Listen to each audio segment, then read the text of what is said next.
ನಮ್ಮ thought provoking ಪ್ರೋಸೆಸ್ಸಲ್ಲಿ Saraswati ಇದ್ದಾಳೆ. ನೀವೆಲ್ಲ ಯೋಚನೆ ಮಾಡ್ಕೊಂಡಿದ್ದೀರಾ, ಯಾವತ್ತಾರು ನಿಮಗೆ ಏನಾದ್ರು ಮಾಡಬೇಕು ಅಂತ ಉದ್ವೇಗದ ಶಕ್ತಿ ಬಂದಾಗ ಥಾಟ್ ಫ್ಲೋಸ್ ಇನ್ ರಿಯಾನ್, ಅದು ಸರಸ್ವತಿ ನದಿ ಹಂಗೆ ಉದ್ಭವ ಆಗುತ್ತೆ. ಅದು ಆ್ಯಕ್ಷನಿಗೆ ನೂಕುತ್ತೆ, ತಡ್ಕೊಳಕ್ಕಾಗಲ್ಲ, ಆ ಥರ ಇರುತ್ತೆ. ಏನಾದ್ರು ಮಾಡ್ಬೇಕಾದ್ರೆ, ಏನಾದ್ರು ಕೆಲಸ ಹೊರಗಡೆ ಆಗ್ಬೋದು, ಆಧ್ಯಾತ್ಮಿಕವಾಗಿ ಏನೇ ಮಾಡ್ಬೇಕಾದ್ರೆ ಥಾಟ್ ಬಂತು ಅಂದರೆ ನಮಗೆ ಹಾಗೆ ಹೋಗ್ಬಿಡುತ್ತೆ ಮನಸ್ಸು. ಅದನ್ನು ಕಾರ್ಯಗತ ಮಾಡೋ ತನಕನೂ ನಮಗೆ ಶಾಂತಿ ಸಿಗಲ್ಲ. ಆದರೆ ಇಮಿಡಿಯೇಟಾಗಿ ಮಾಡೋಕ್ಕಾಗುತ್ತಾ? ಆಗಲ್ಲ. ಆವಾಗ ಏನು ಮಾಡ್ತೀವಿ ನಾವು? Thought gets converted into action. ಆ ಆ್ಯಕ್ಷನ್ ಆಗುವಾಗ ನಾವು ಹುಡುಕ್ತೀವಿ, ಯಾರನ್ನು ಹಿಡ್ಕೋಬೇಕು, ಯಾವ ದಾರಿ ಚೂಸ್ ಮಾಡಬೇಕು, ಎಷ್ಟು ಟೈಮ್ ಬೇಕು, ನನ್ನ ಯೋಗ್ಯತೆ ಎಷ್ಟು, ದುಡ್ಡು ಎಷ್ಟು ಖರ್ಚು ಮಾಡ್ಬೋದು ಅಂತೆಲ್ಲ ಹುಡ್ಕೊಂಡು ರೆಡಿ ಮಾಡ್ಕೊತೇನೆ. ಗೊತ್ತಾಯ್ತಾ? ಈ ಥಾಟ್ ಪ್ರೊವೋಕಿಂಗ್ ಬರುತ್ತಲ್ಲೋ ಅದು ಸರಸ್ವತಿ.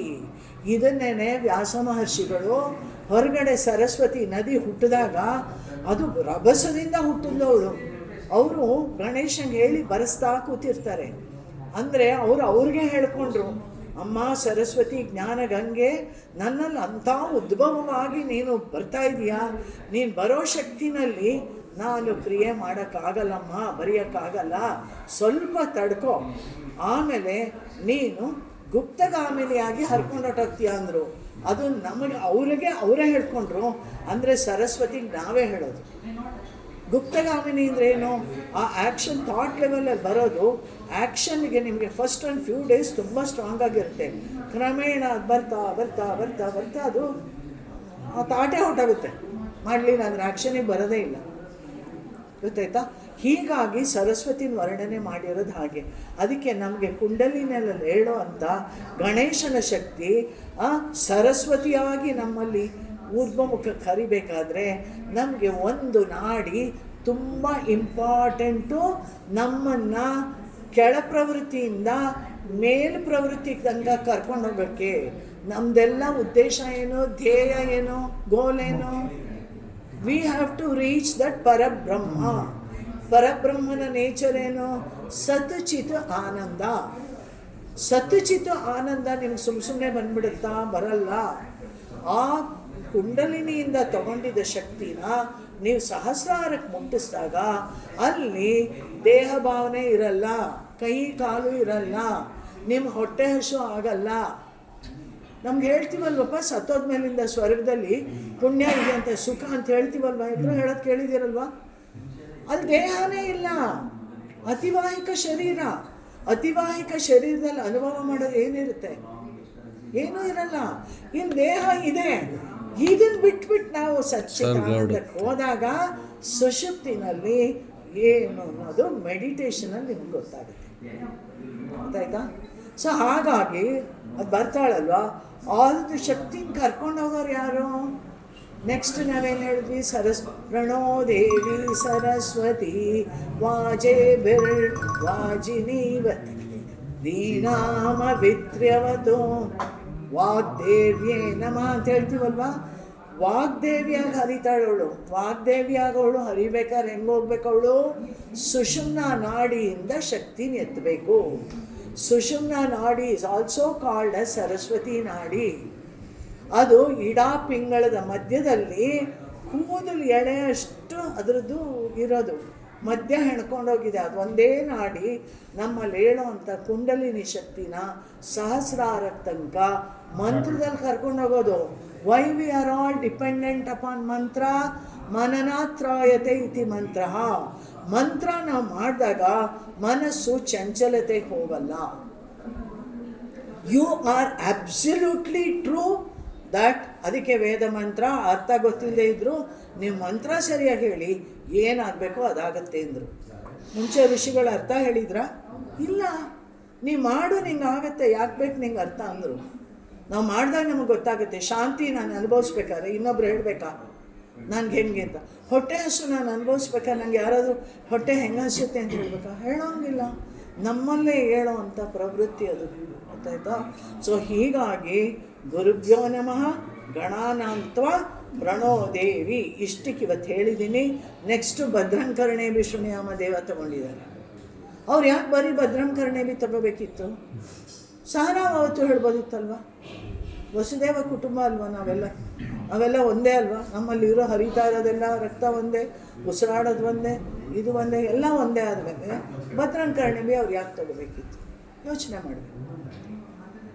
ಯಾಕೆ ಅಂದರೆ ಈ ಶರೀರ ಧರ್ಮ ಸಾಧನೆಗೆ ಬೇಕು, ಚೆನ್ನಾಗಿರಬೇಕು.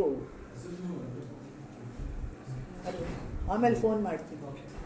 ಧರ್ಮ ಸಾಧನೆಗೆ ಶರೀರ ಸರಿಗಿಲ್ಲ ಅಂದರೆ ಆಗಲ್ಲ. ಫಸ್ಟ್ ನಮಗೆ ಕೂತ್ಕೊಳ್ಳೋಕ್ಕೆ ಬೆನ್ನೋವು ಬರಬಾರ್ದು, ಕಾಲು ನೋವು ಬರಬಾರ್ದು, ಕೈ ನೋವು ಬರಬಾರ್ದು. ಆ ಕೆಳಗಡೆ ಚಕ್ಕಳ ಮುಟ್ಟಿಗೆ ಹಾಕ್ಕೊಂಡು ಕೂತ್ಕೊಳ್ಳಿ ಅಂತಲೇ ವೇದಶಾಸ್ತ್ರ ಹೇಳೋದು. ಬಟ್ ಅನ್ಫಾರ್ಚುನೇಟ್ಲಿ ಇವಾಗ ವಯೋಧರ್ಮ ನಮಗೆ, ನಾವು 2 ವರ್ಷದ ಹಿಂದೆ ತಂದು ಕೂತ್ಕೋತಾ ಇದ್ವಿ, ಇವಾಗ ಆಗಲ್ಲ. ನಮಗೆ 78 ವರ್ಷ ಗೊತ್ತಾಯ್ತಾ? ಸೊ ಆದ್ದರಿಂದ ಆಗಲ್ಲ. ಈಗ ನಾವು ಮೇಲೆ ಕೂತ್ಕೊಳ್ಳೋದು ಆಯಿತಾ? 30 ವರ್ಷದಿಂದ ಪಾಠ ಮಾಡ್ತಾಯಿದ್ದೀವಿ ಗೊತ್ತಾಯ್ತಾ? ಬಟ್ ನಮ್ಮ ವೀಕ್ನೆಸ್ ಏನು? ನಾವು ಹೆಂಗಸರು, ನಿಮಗೆ ಕಾಂಪೀಟ್ ಮಾಡೋಕ್ಕಾಗಲ್ಲ. ಭಗವಂತ ನಿಮ್ಮನ್ನೆಲ್ಲ ಪುರುಷ, ನಾವೆಲ್ಲ ಪ್ರಕೃತಿ. ಹಾಗಾಗಿ ನಮಗೆ ಚಾನ್ಸ್ ಇಲ್ಲ. ಇನ್ನೊಂದು ಜನ್ಮ ಕೊಡ್ತಾರೆ, ಆವಾಗ ನಮಗೆ ಚಾನ್ಸ್ ಕೊಡ್ತಾರೆ ಗೊತ್ತಾ? ಬಿಡಿ, ಅದು ಪರವಾಗಿಲ್ಲ. ಸೊ ನಮಗೆ ಅಲ್ಲಿ ಭದ್ರಂ ಕರ್ಣೇಲಿನಲ್ಲಿ ಏನು ಹೇಳ್ತಾರೆ? ಫಸ್ಟು ನಮಗೆ ವೇದಕ್ಕೆ ಬೇಕಾಗಿರೋದೇನು? ಅಗ್ನಿ ವಾಯು 2 ಹೇಳಿದೆ ಅಲ್ವಾ? ಅಗ್ನಿರ್ಮೇಳೆ ಪುರೋಹಿತಮ್, ಅಗ್ನಿ ಎಪ್ಸೋಕ್ಕೆ ಅಗ್ನಿದು ಹೇಳಬೇಕು. ಆಮೇಲೆ ಅಗ್ನಿ ಯಾವಾಗ ಜಾಸ್ತಿ ಆಗಿ ಕಿಡಿ ವ್ಯವಸ್ಥೆ ಶಾಖ ನಮ್ಮಲ್ಲಿ ಉತ್ಪತ್ತಿ ಆಗುತ್ತೆ, ಟರ್ಬೋ ಇಂಜಿನ್ ಥರ ವಾಯು ನಮ್ಮನ್ನು ಪ್ರೊಟೆಕ್ಟ್ ಮಾಡಬೇಕು. ಹೌದಾ ಅಲ್ವಾ? ಆವಾಗ ಯಜುರ್ವೇದ ಮಂತ್ರಕ್ಕೆ ಶಿಫ್ಟ್ ಆಗ್ತಾರೆ. ಹೋಮದಲ್ಲೆಲ್ಲ ನೋಡಿ ಹಾಗೆ ಶಿಫ್ಟ್ ಆಗೋದು. ಶಿಫ್ಟ್ ಆದಾಗ ಅಗ್ನಿ ಪ್ರೊಡ್ಯೂಸ್ ಆಗೋದು ಕಡಿಮೆ ಆಗುತ್ತೆ, ವಾಯು ಇರೋ ಅಗ್ನಿನ ಮೇಲಕ್ಕೆ ಹೆಚ್ಚುತ್ತೆ. ಅಲ್ಲಿ ನಾವು ಧ್ಯಾನದಲ್ಲಿ ಸಹಸ್ರಾರಕ್ಕೆ ಹೋಗ್ತೀವಿ, ಇಲ್ಲಿ ಪೂರ್ಣಾಹುತಿಗೆ ರೆಡಿ ಮಾಡ್ಕೋತೀವಿ. ಅರ್ಥ ಆಯ್ತಾ? ಸೊ ಅವಾಗೇನು, ಅದಕ್ಕೇನು ಬೇಕು? ಏನು ಅಗ್ನಿ ಶಕ್ತಿ ಯಾತ್ರಲ್ಲಿರೋದು? ನಮ್ಮ ಅಂಗದಲ್ಲಿ ಜಾಸ್ತಿ ಅಗ್ನಿ ನಾವು ಯಾತ್ರಲ್ಲಿ ಜಾಸ್ತಿ ಯೂಸ್ ಮಾಡ್ತೀವಿ? ಕಣ್ಣು, ಚಕ್ಷು ಸೂರ್ಯ ಇಲ್ವಾ ಮಂತ್ರದಲ್ಲಿ? ಕಣ್ಣು. ಈ ಕಣ್ಣು ನಾವು ಓಪನ್ ಮಾಡಿದಾಗ ಅಗ್ನಿಶಕ್ತಿ ಹೊರಗೆ ಹೋಗ್ತಾ ಇರುತ್ತೆ. ಕಣ್ಣು ಮುಚ್ಚಿರ್ತೀವಿ ನಾವು. ವೇದ ಮಂತ್ರ ನೀವು 2 ಗಂಟೆ ಮಾಡಿ ನೀವು ಕಣ್ಣು ಓಪನ್ ಮಾಡಿ ಅಂದರೂ ಮಾಡಲ್ಲ, ಕಣ್ಣು ಮುಚ್ಕೊಂಡು ಕೂತಿರ್ತೀರಿ. ನೋಡಿದ್ದೀರಾ? ಅಬ್ಸರ್ವ್ ಮಾಡಿದ್ದೀರಾ? ಮಾಡಬೇಕು. ಇದು ನಿಮ್ಮ ಮೇಲೆ ನೀವು ಎಕ್ಸ್ಪರಿಮೆಂಟ್ ಮಾಡ್ಕೋಬೇಕು ಗೊತ್ತಾಯ್ತಾ? ಅಗ್ನಿ ಹಂಗೆ ಬರ್ತಾ ಇಲ್ಲ, ಶಕ್ತಿ ಜಾಸ್ತಿ ಹೀಟ್ ಆಗಿಬಿಡುತ್ತೆ. ಹಂಗಂತ ಹೇಳಿ ತುಂಬ ಉಷ್ಣ ಆಯಿತು ಅಂತ ಚೆನ್ನಾಗಿ ನೀರು ಕುಡಿದ್ಬಿಡ್ತೀರಾ, ಪಾನಕ ಕುಡಿದ್ಬಿಡ್ತೀರಾ, ಬಾಡಿ ತಡ್ಕೊಳ್ಳಲ್ಲ. ಅದಕ್ಕೇನು ಮಾಡಬೇಕು? ಯಜುರ್ವೇದ ಮಂತ್ರಕ್ಕೆ ಶಿಫ್ಟ್ ಮಾಡಬೇಕು. ಯಜುರ್ವೇದ ಮಂತ್ರದಲ್ಲಿ ಶಾಂತಿ ಮಂತ್ರ ಇದೆ, ಅದನ್ನು ಹೇಳಬೇಕು. ಆವಾಗ ಕೂಲ್ ಆಗುತ್ತೆ. ಆ ಯಜುರ್ವೇದ ಮಂತ್ರ ಹೇಳಿದಾಗ ನಮಗೆ ಶ್ರೋತ್ರ, ಕಿವಿ ಇವೆರಡು ಇರಬೇಕು.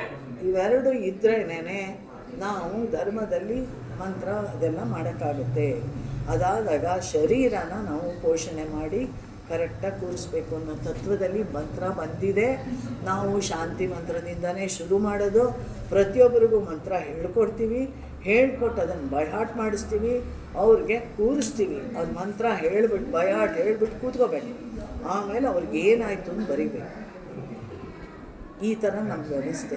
ಇವತ್ತು ಸುಮ್ಮನೆ ಹೇಳಿದೆ, ಏನಾದ್ರು ಇದಾಗಿದೆ ದಯವಿಟ್ಟು ಕ್ಷಮಿಸಿ. ಹಾಗೆ ಅಂತ ಇವಾಗ ಪವಮಾನ ಬಾಳ. ಓಕೆ.